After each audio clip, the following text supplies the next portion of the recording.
When I think about shifts for productivity that have happened while working with folks and integrating neurodiversity and being aware of neurodiversity within the workplace, I think about how several examples. I mean, first of all, there's that engagement, that energized feeling that happens when you finally recognize that there's specific tasks that give that boost for someone that's neurodiverse. And when we have those observations and we keep that in their wheelhouse and we say, you know, here's everything that needs to happen within the team. This is definitely energizing person A. And this is not energizing person A, but this is definitely working for person B, is that we move those tasks around and assign them to folks so that they get those boosts of energy. And really that is going to infuse itself into that ride of productivity. I also take note of how much within neurodiversity, there's a lot of focus, there's a lot of energy that needs to be honored within a day, within a week, within a month, within a year, and it's going to go up and down. And if we start tracking that, that's definitely a tool that has been used and been used very successfully within teams that we've worked with. So, for example, there's many folks that I notice that, you know, Monday's a little bit slower, we're warming up, maybe there's not a lot of productivity, but you definitely want to have some engagement, some meetings to get things flowing. And then the high is maybe like a Tuesday, Wednesday. But that doesn't necessarily mean that that matches up from the department, you know, maybe marketing and sales, they're not going to always be on the same productivity flow. And we want to make sure that we're designing our weekly schedule, our meetings, our task deadlines in according to how the data that we have for productivity. So it's not just wasted.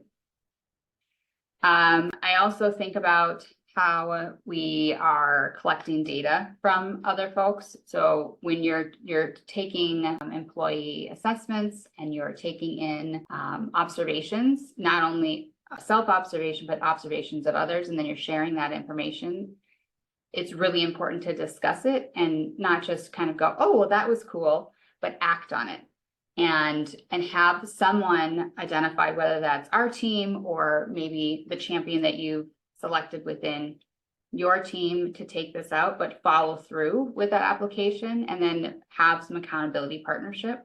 Those are huge steps that move towards that productivity with neurodiverse integration. So with productivity shifts and neurodiverse integration, one of the things that comes up a lot is the environment.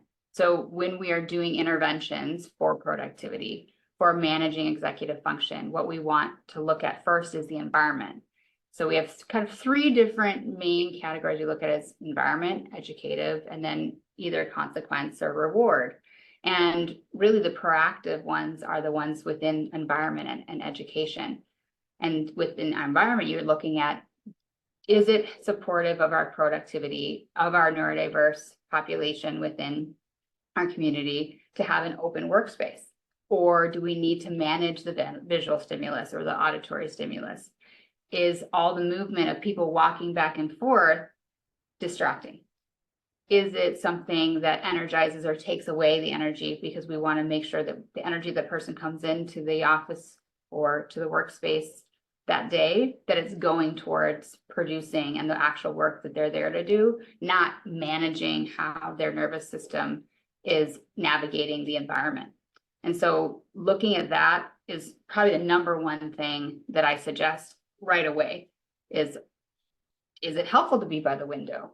Is it helpful to be in a closed off office? Do you need more interactions so that it engages like through discussion and co-working situations? Or do we need to have time where you're really isolating yourself and to just produce and get into the analysis of data and do reports?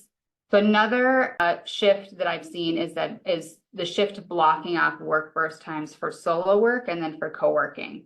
So this is really what this is doing. This is honoring that transition that takes place when you move from task to task, and then how within each transition you're losing time, you're losing energy. And so if we block off time for a work burst and we try to solo task, monotask, and then move on to the next, we actually are more productive because we're eliminating that in between time, rather than saying, okay, I'm going to sit down and I'm going to work, and then having a Slack come up, having a text come up, an email, and then trying to come back and forth from the main task. That's a lot of alternating attention that's going to take away from and more time from the overall completion of that task. And then it's going to reduce the productivity. So honoring those workforce, and then also booking those co-working times where you're doing a workforce is helpful for accountability, because we naturally stay more on task. We naturally move forward at a speed when we know someone else is watching us. And it's really helpful when it's someone that's on your same team and you're working towards the same goal, and you can check in and say, okay, I'm going to do this and I'm going to do that. It's really similar to, like, if anybody has ever done study groups in college, you all divvy it up, you work together towards the same goal, and you're relying on each other for that completion. And there's something about that community and that connectedness that is also helpful for productivity with neurodiverse folks.